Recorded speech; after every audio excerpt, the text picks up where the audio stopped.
नमस्कार। आज के इस खास विश्लेषण में एक बेहद ही रोंगटे खड़े कर देने वाली कहानी पर चर्चा होगी।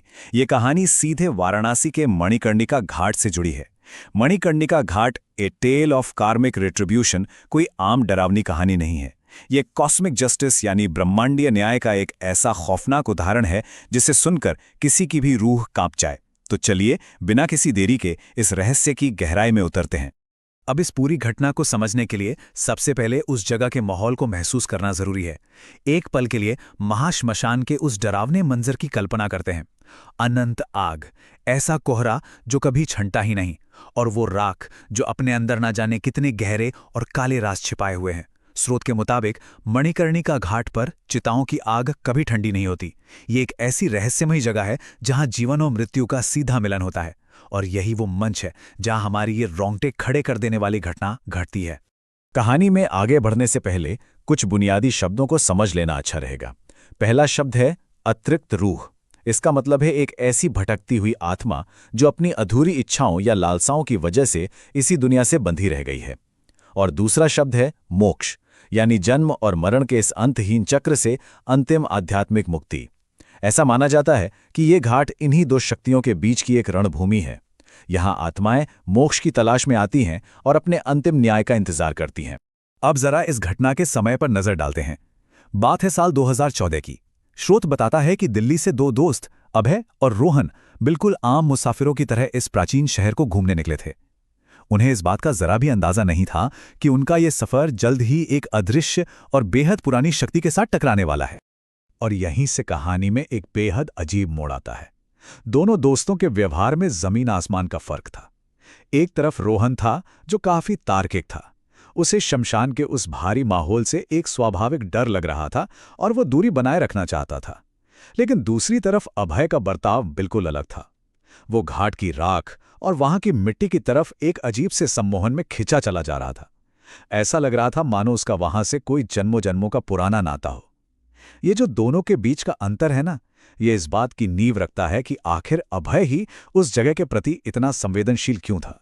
इस रहस्यमयी खिंचाव का कुछ सुराग घाट पर मौजूद एक चाय वाले की बात से मिलता है। उसने एक चेतावनी भरे लहजे में कहा था कि मौत अंत नहीं है, जिनकी इच्छाएं भारी होती हैं उन्हें ये घाट जाने नहीं देता। स्रोत के अनुसार ये कोई मामूली बात नहीं थी।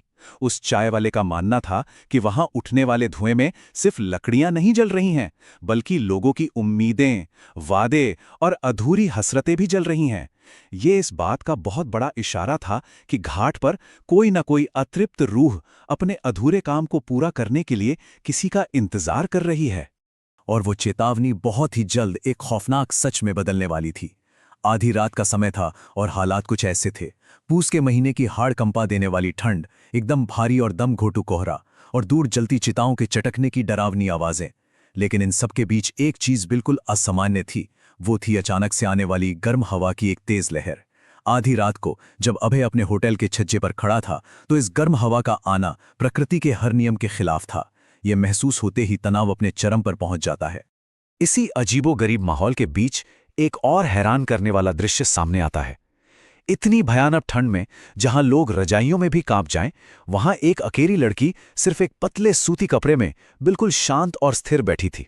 ये नजारा न सिर्फ तर्क से परे था, बल्कि इसने अभय के मन में एक अजीब सी बेचैनी पैदा कर दी। सच कहें तो ये पहली पारलौकिक उपस्थिति थी जिसने अभय को पूरी तरह से अपनी ओर खींच लिया था।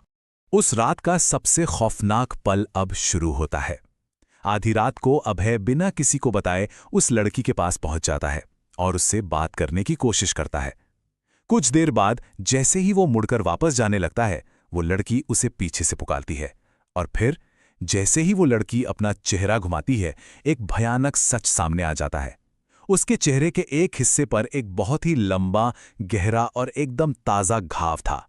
स्रोत के अनुसार ये मंजर इतना खौफनाक था कि किसी की भी रूह कांप जाए। इस डरावने दृश्य के बाद जो हुआ वो और भी ज्यादा हैरान करने वाला है। माया नाम की उस रहस्यमयी लड़की ने अभय से कहा कि उसे बहुत ठंड लग रही है।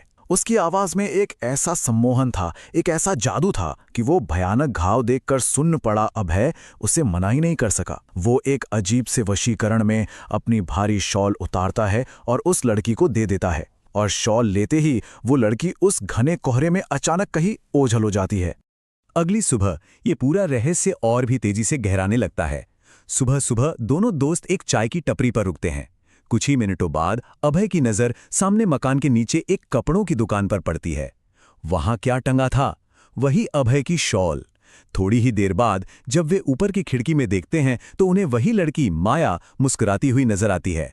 ये सब देखकर रोहन को बहुत तेज नकारात्मक ऊर्जा महसूस होती है और वो तुरंत सच का पता लगाने के लिए नीचे उस दुकान में जाने का फैसला कर लेता है। अब यहाँ एक बहुत ही बड़ा सवाल खड़ा होता है, आखिर वो कोहरे में बैठी बर्फ जैसी ठंडी लड़की थी कौन? ये सवाल सिर्फ रोहन के दिमाग में नहीं था, बल्कि ये इस पूरी चर्चा का सबसे अहम बिंदु है। तो चलिए आगे बढ़ते हैं और देखते हैं कि उस दुकान के अंदर रोहन को ऐसा कौन सा चौंकाने वाला सच पता चला। उस दुकान के मालिक असल में माया के चाचा थे और उन्होंने जो बताया उसने तो जैसे पैरों तले जमीन ही खिसका दी। माया बनारस से दिल्ली पढ़ाई के लिए गई थी। वहां किसी लड़के ने उसे प्यार के जाल में फंसाया और फिर धोखा दे दिया। इस बदनामी और घुटन से हारकर माया ने अपनी जान दे दी। और सबसे डरावनी बात, इसी दर्दनाक मौत के दौरान उसके चेहरे पर वो भयानक घाव आया था। असल में वो कोई जिंदा इंसान थी ही नहीं, वो तो बस न्याय की तलाश में भटकती एक अतृप्त आत्मा थी। अब इस पूरी कहानी का सबसे बड़ा रहस्य ये है कि उस आत्मा ने इतने सारे लोगों में से सिर्फ अभय को ही क्यों चुना, उसी से शॉल क्यों मांगी? ये कोई मामूली इत्तेफाक तो बिल्कुल नहीं हो सकता था। स्रोत के अनुसार जब चाचा जी रोहन को ये दर्दनाक दास्तान सुना रहे थे, तब रोहन के दिमाग में कड़ियां बहुत तेजी से जुड़ने लगी और फिर जो सच सामने आया उसने सब कुछ पलट कर रख दिया। और यहीं पर्दा उठता है कहानी के सबसे बड़े और खौफनाक सच से। वो लड़का कोई और नहीं बल्कि खुद अभय ही था, जिसने दिल्ली में माया को धोखा दिया था और उसे मौत के मुंह में धकेल दिया था। अभय का अतीत और उसका वो फ्लर्टी स्वभाव सीधे तौर पर मणिकर्णिका घाट की इस घटना से जुड़ चुका था। वो आत्मा यूं ही नहीं भटक रही थी, वो तो अपने अपराधी को खुद खींचकर अपने पास उस अंतिम घाट तक ले आई थी। जैसे ही ये सच्चाई सामने आती है, अभय को बचाने की एक हताश कोशिश शुरू हो जाती है। अभय घाट से अचानक पूरी तरह गायब हो चुका था। पागलों की तरह ढूंढने के बाद वो एक अघोरी बाबा के सामने मोटी रस्सियों से बंधा हुआ मिलता है। बाबा उस प्रतिशोधी आत्मा को निकालने के लिए जोर जोर से मंत्रों का जाप शुरू कर देते हैं। लेकिन क्या वाकई कर्मों की सजा से इतनी आसानी से बचा जा सकता था? उन मंत्रों के प्रभाव से जो हुआ वो किसी डरावने सपने से कम नहीं था। अभय के शरीर पर अब उसका अपना कोई कंट्रोल नहीं बचा था। उसकी आवाज पूरी तरह से माया की आवाज में बदल चुकी थी और फिर उसने जो कहा वो न्याय की एक खौफनाक घोषणा थी। अब मैं इसकी सांसें लेकर ही जाऊंगी। ये वो पल था जहां आत्मा ने शरीर पर पूरी तरह कब्जा कर लिया था और इंसान के बचने की सारी उम्मीदें खत्म हो गई थीं। इसके बाद जो हिंसक अंत हुआ उसने तो खौफ की सारी हदें ही पार कर दी। अभय की आंखें एकदम सफेद पड़ गईं। माया की आत्मा की अलौकिक ताकत से उसने वो मोटी मोटी रस्सियां एक ही झटके में तोड़ दी और फिर उसके अपने ही हाथ उसकी गर्दन को कसकर दबाने लगे। सबसे खौफनाक बात तो ये थी कि अभय के चेहरे पर बिल्कुल वैसा ही लंबा घाव भर आया जो माया के चेहरे पर था। उसके मुंह से शमशान की राख और खून निकलने लगा।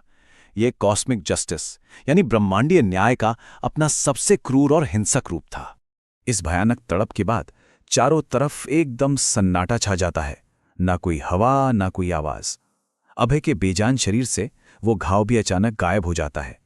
स्रोत के अनुसार ये इस बात का प्रतीक था कि मणिकर्णिका घाट पर न्याय पूरा हो चुका है। माया की अतृप्त आत्मा को अब अंततः अपनी मंजिल यानी मोक्ष मिल गया था। घाट ने अपना वादा पूरा कर दिया था। इस पूरी घटना के अंत में एक बहुत ही गहरा संदेश सामने आता है। कर्म अपना एक अचूक हिसाब रखता है। हर कर्ज अंततः वसूला ही जाता है। इंसान अपने कर्मों से कभी भाग नहीं सकता, चाहे इस जन्म में या फिर मौत के बाद। अभय शायद भूल गया था कि उसके किए पापों की सजा उसे कभी ना कभी जरूर मिलेगी, लेकिन घाट की उन ठंडी सीढ़ियों ने यह सच साबित कर ही दिया। इस खौफनाक लेकिन सोच में डाल देने वाले विश्लेषण को हम यहीं खत्म करते हैं। पर यह कहानी एक बड़ा सवाल जरूर छोड़ जाती है। क्या वाकई कोई अपने कर्मों के हिसाब से बच सकता है? ये एक ऐसा सवाल है जिस पर हम सबको विचार करना चाहिए। अगले ऐसे ही एक रोचक विश्लेषण में फिर मुलाकात होगी।